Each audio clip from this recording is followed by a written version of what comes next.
ਰਾਹ ਵਿੱਚੋਂ ਚੱਲਦੀ You wanna get crazy, crazy Shorty take it slow then chitty, chitty Halo teman-teman, kami siswa-siswi dari SMA Pangudi Luhur Santo Yosef Surakarta kelompok 3 produk TikTok.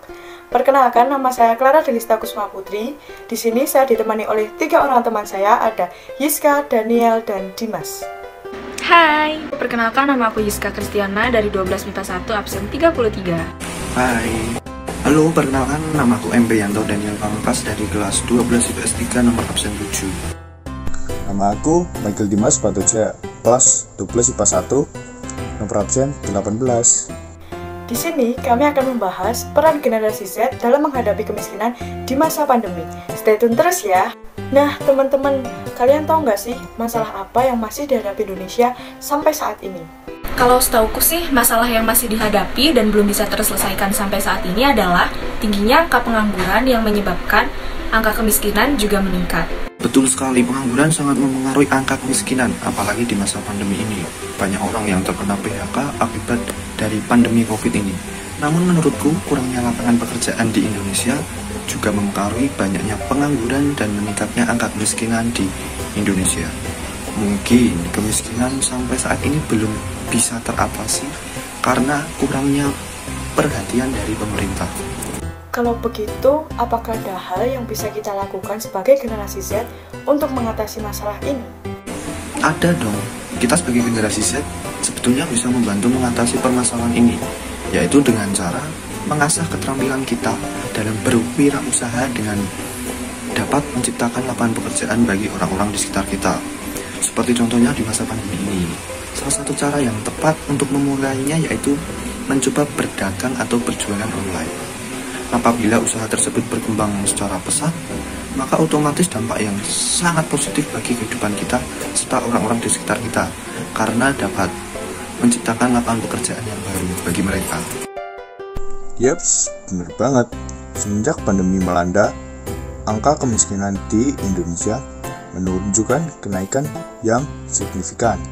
Nah, kita sebagai generasi milenial dituntut untuk bisa menghadapi tantangan seperti kemiskinan kerohanian. Kemiskinan kerohanian? Kok aku baru dengar ya, Dim? Contohnya gimana sih, Dim? Contohnya, yaitu tantangan seperti anak-anak milenial yang apatis terhadap agama. Dan mereka menganggap agama sebagai batasan ketidakmodernan. Sikap apatis juga dapat berpotensi menimbulkan masalah yang lebih besar. Misalnya, perselisihan atau perpecahan di tengah-tengah masyarakat dan meningkatkan potensi timbulnya individualisme di dalam suatu masyarakat, sehingga setiap orang tidak peduli satu sama lain atau lain kata antisosial. Oh begitu. BTW, kalian ada yang punya data buat nunjukin kalau kemiskinan di masa pandemi ini meningkat? Ada nih, dari data BPS, Badan Pusat Statistik, berikut data histogram kemiskinan Indonesia pada tahun 2019 sampai masa pandemi 2021 yang mengalami kenaikan. Dari data di atas dapat kita ketahui rata-rata kemiskinan pada Maret 2019 sampai Maret 2021 adalah 9,75% dan simpangan rata-rata dari data kemiskinan tahun 2019 sampai 2021 adalah 0,35%. Nah, dengan adanya tingkat kemiskinan di masa pandemi ini yang semakin bertambah banyak, apakah kita sebagai generasi Z juga bisa ikut berperang dalam mengatasinya? Tentunya bisa, salah satunya dengan cara memanfaatkan perkembangan iptek yang sudah ada. Dengan adanya kemiskinan ini, generasi Z diharapkan bisa membantu mengatasi kemiskinan di Indonesia dengan perkembangan iptek yang ada. Contoh dampak positif dari perkembangan iptek yang dapat dilakukan adalah komunikasi untuk menjalin relasi antar pengusaha atau bahkan untuk mencari lowongan pekerjaan. Dan mungkin dengan berkembangnya iptek akan memunculkan konten-konten yang memotivasi generasi milenial untuk menjadi seorang wira swasta yang sukses. Di masa sekarang ini, ada nggak ya generasi Z yang bisa dijadikan contoh untuk memotivasi generasi Z lainnya? Ada nih, contoh tokoh yang bisa dijadikan contoh adalah Fadil Jaidi dengan produk Traffic Ban-nya. Dengan keahliannya memanfaatkan perkembangan teknologi ini, membuat produknya terkenal dan akhirnya membuka cabang di segala daerah. Wah, bener banget ya. Menurutku, dia juga sangat membantu dalam menciptakan lowongan pekerjaan yang baru di Indonesia.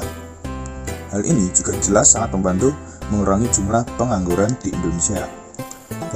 Fadil Zaidi juga memberikan motivasi dan edukasi terutama kepada generasi Z untuk selalu berusaha dan menjadikan kegagalan sebuah pembelajaran untuk menjadi lebih baik ke depannya lewat konten yang dibuatnya di platform media sosial, yaitu TikTok.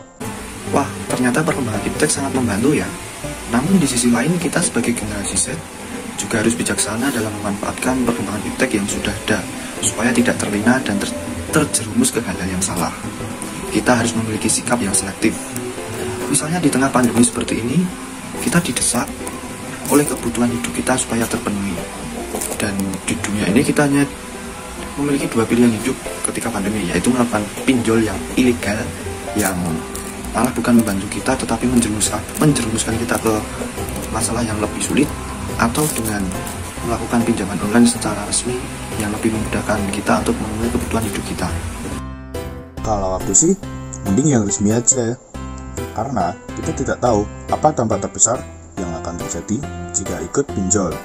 Bisa saja kita tertipu seperti di berita-berita televisi. Serem banget. Ngomong-ngomong, apakah kemiskinan juga bisa terjadi? Karena kurang tepatnya mengatur keuangan untuk kehidupan. Bisa jadi tuh. Nah, untuk kalian para generasi Z yang masih bingung mengatur keuangan dan merasa kemana sih perginya uangku, kok selama ini cepat habis? Nah, ada sedikit tips nih dari kita, yaitu yang pertama, mencatat pemasukan uang. Dan yang kedua, memisahkan antara uang jajan dan tabungan. Dan yang ketiga, mencatat segala pengeluaran tanpa terkecuali. Nah, setelah itu, pada akhir bulan, kita membuat catatan untuk mencocokkan antara pemasukan dan pengeluaran kita, apakah sudah balance atau belum. Apabila sudah balance, maka kita mengetahui kemana perginya uang kita secara jelas. BTW, tips tersebut kok sama ya dengan pelajaran ekonomi di kelasku. Akan tetapi di sini yang dibahas ialah perusahaan dagang, bukan yang personal. Oh ya, Katan? Lalu, kalau perusahaan dagang itu gimana? Jadi gini, suatu perusahaan seperti perusahaan dagang itu sudah pasti memiliki catatan yang detail untuk mencatat laporan keuangannya kan. Kemana saja dari mulai awal hingga akhir uang itu pergi. Nah, yang akan aku jelaskan itu yang jurnal penutup guys. Jadi, jurnal penutup itu dibuat pada akhir periode akuntansi setelah menyelesaikan penyusunan laporan keuangan perusahaan. Jurnal ini dibuat karena ada akun yang saldonya harus disesuaikan hingga jumlahnya 0 supaya tidak mempengaruhi transaksi pada periode yang berikutnya. Lalu, untuk akun-akun di jurnal penutup itu apa aja sih? Nah, untuk akun yang ada di jurnal penutup itu antara lain ada akun pendapatan, akun beban, akun ikhtiar laba rugi, dan yang terakhir itu privilege. So in conclusion, as a Gen Z, we shall be able to become great leader for our future. If we could become great leader, we could make a better place for all. Terima kasih ya guys, infonya sangat membantu sekali. Sampai jumpa lagi teman-teman. Dah.